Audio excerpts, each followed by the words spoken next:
You wake up, check the charts, and for a second you think your broker app is glitching. Silver, which was trading calmly just a few hours ago, is suddenly down $15, not 15 cents. $15. In less time than it takes to watch a football game, years of price gains have been vaporized on the screen. Social media is screaming about manipulation. Comment sections are full of people posting margin call screenshots. And if you hold silver, whether it's bars in a safe or an ETF in an account, you're asking the same question as everyone else. What on earth just happened? A move like that doesn't feel normal. It feels like the system snapped. But the story behind a violent 4-hour crash is almost always more complex than one big villain pressing a red button. It's a mix of macro triggers, market structure, leverage, and human behavior repeating the same mistakes that have shown up in every silver bull and bust of the last 100 years. In this video, we're going to unpack this kind of move step by step. What actually happens inside the modern silver market when you see a $15 plunge, what tends to trigger these meltdowns, how this fits into silver's long history of brutal booms and busts, and what this kind of price action really tells you and does not tell you about the end game for the system you live in. The goal isn't to give you hot take trading advice. It's to give you a clear, historically grounded map of what you're looking at when silver falls off a cliff in a matter of hours. First, let's strip it down to the mechanics. When you see silver just crashed 50 units in 4 hours on a price chart, you're not watching millions of people dragging physical bars to a market and dumping them. You're watching the behavior of a leveraged financial system that uses silver as an underlying reference. The main theater is the futures market, contracts traded on exchanges like COMEX that promise delivery of silver at a later date. Most of those contracts never actually end in someone taking delivery. They're opened and closed, hedged and offset by speculators, miners, refiners, industrial users, and algorithmic trading systems. In quiet times, futures prices, spot prices, and the quotes you see on your retail app move more or less in sync. But under stress, the futures market can become the dog that wags the tail. If a large number of traders are long silver on margin, meaning they only put up a fraction of the contract value as collateral, and the price starts to move down, something mechanical kicks in. Margin calls. The exchange or broker demands more collateral to keep the position open. If the trader can't post it in time, their positions are liquidated at market. Those forced sales push the price down further, which triggers more margin calls, which forces more selling. A feedback loop begins. Now, imagine that process playing out in an environment where the broader macro picture suddenly shifts. Perhaps there's a surprise central bank move, a stronger than expected signal that interest rates will stay higher for longer, or a shock inflation print that changes expectations about policy. Maybe there's a sharp rally in the US dollar against other currencies, making dollar-priced commodities more expensive for foreign buyers, or a major risk-off event in global markets, a hedge fund blow-up, a banking scare, or geopolitical shock, forces funds to raise cash fast by selling whatever's liquid. Silver sits at a very awkward intersection of narratives. On one side, it's a monetary metal, cousin to gold, often bought as a hedge against inflation, currency debasement, and long-term debt problems in the US, Europe, and beyond. On the other side, it's an industrial metal used in electronics, solar panels, and a long list of manufactured goods. That means when fear about inflation and currency risk is high, silver can surge as capital runs into hard assets. But when fear about growth, recessions, or liquidity shocks is high, silver can be dumped alongside risk assets because it is one of the few things that can be sold quickly to raise dollars. In a 4-hour crash, those two sides of silver's personality often collide.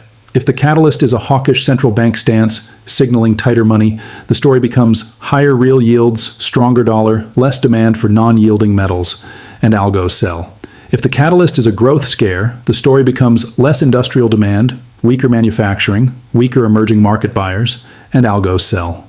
Human traders, seeing red candles, tighten stops, or hit the bid to avoid worse losses. If enough positioning was crowded on the long side before the move, the exit door suddenly looks very small. We've seen versions of this movie before. In January 1980, silver collapsed from nearly $50 an ounce after an extraordinary speculative run-up driven in part by the Hunt brothers' attempt to corner the market. When margin rules were tightened and liquidity conditions changed, the price went into free fall. In 2011, after a powerful post-2008 rally that took silver close to 50 again, a combination of rising margin requirements, changing expectations about Federal Reserve policy, and aggressive profit-taking led to a brutal correction. More recently, in March 2020, during the COVID-19 panic, silver plunged in dollar terms as markets scrambled for liquidity, even as many physical dealers reported tight supply and rising premiums. In each of these cases, a mix of heavy positioning, shifts in macro expectations, and market structure quirks produced violent, compressed moves. The pattern that emerges from those episodes is not silver goes up smoothly when things are bad, or silver only crashes when it's manipulated. The more honest lesson is that silver is inherently volatile because it sits at the crossroads of two systems under stress, the monetary system and the industrial economy. When concerns about debt, inflation, and currency debasement dominate, silver can overshoot on the upside. When concerns about liquidity, interest rates, or growth dominate, silver can overshoot on the downside. And because the modern market is built on leverage, futures, options, structured products, these shifts in narrative can be amplified into breathtaking intraday moves. That doesn't mean questions about market integrity are automatically illegitimate.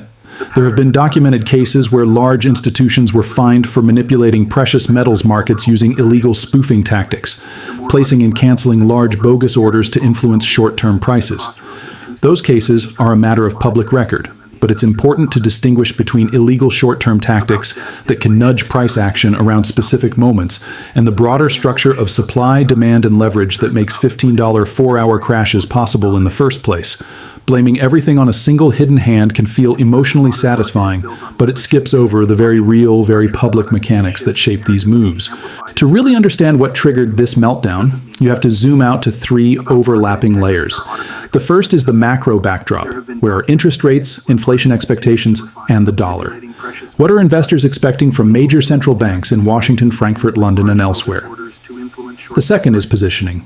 Were speculative longs at multi-year highs? Were commercial hedgers heavily on the other side? How much leverage was embedded in popular products that track silver? The third is microstructure.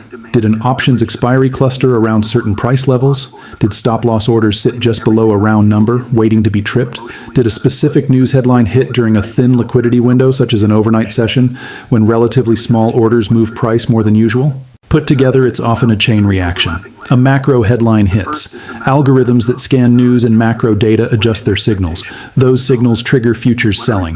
The selling pushes price through key levels where stops and options hedges are concentrated. Stop-loss orders become market sell orders. Dealers managing options positions dynamically adjust their hedges, adding more selling to maintain a balanced book. As prices drop, leveraged longs hit margin limits and are forcibly liquidated. Other funds, watching their risk limits, sell to cut exposure. By the time the dust settles a few hours later, the chart shows a vertical line down and everyone asks, who did this? When the answer is that the system did it to itself. For investors in the United States, Canada, the UK, Germany, Australia, and South Africa, living in economies tied to the dollar-centric financial system, these events are not just curiosities on a chart. They are signals about how fragile liquidity can be in a world built on debt and financial engineering. A $15 crash in silver does not, by itself, prove that the dollar is about to vanish or that an imperial cycle has ended. But it does showcase the kind of reflexive, self-reinforcing behavior you expect to see more often in late-stage monetary systems, where leverage is high, trust is strained, and policy signals are constantly being reinterpreted. So what does a move like this tell you, and what does it not tell you? It tells you that silver is not a smooth, safe haven line on a chart. It is a volatile asset that can move far faster than most people are emotionally prepared for, in both directions. It tells you that in the current environment, liquidity can appear abundant in calm times and vanish in hours when markets are stressed. It tells you that large, leveraged players and algorithmic systems can create cascades that have very little to do with what any individual long-term holder believes about the metal's fundamental role in history. What it does not tell you is that silver is finished, or that this time is completely different from all past cycles. History shows that after every brutal correction, narratives reset, weak positions are washed out, and over time, a new equilibrium forms. Sometimes that equilibrium is lower for a long period, as in the decades after the 1980 peak. Sometimes, as after 2008, it is the starting point for another leg higher when macro conditions change. The key is that single intraday moves, no matter how dramatic, are only one frame in a much longer film. For individuals, the useful takeaway is not a simple buy the dip or sell everything slogan.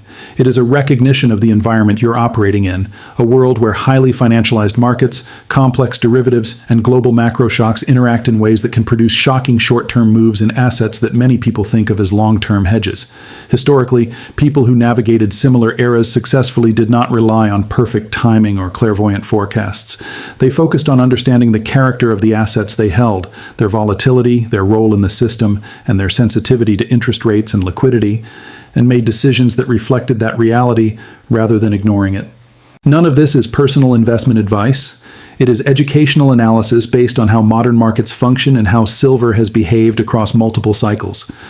Any decision about buying, selling, or holding precious metals should be based on your own research, your own risk tolerance, and, ideally, consultation with a qualified financial professional who understands your situation.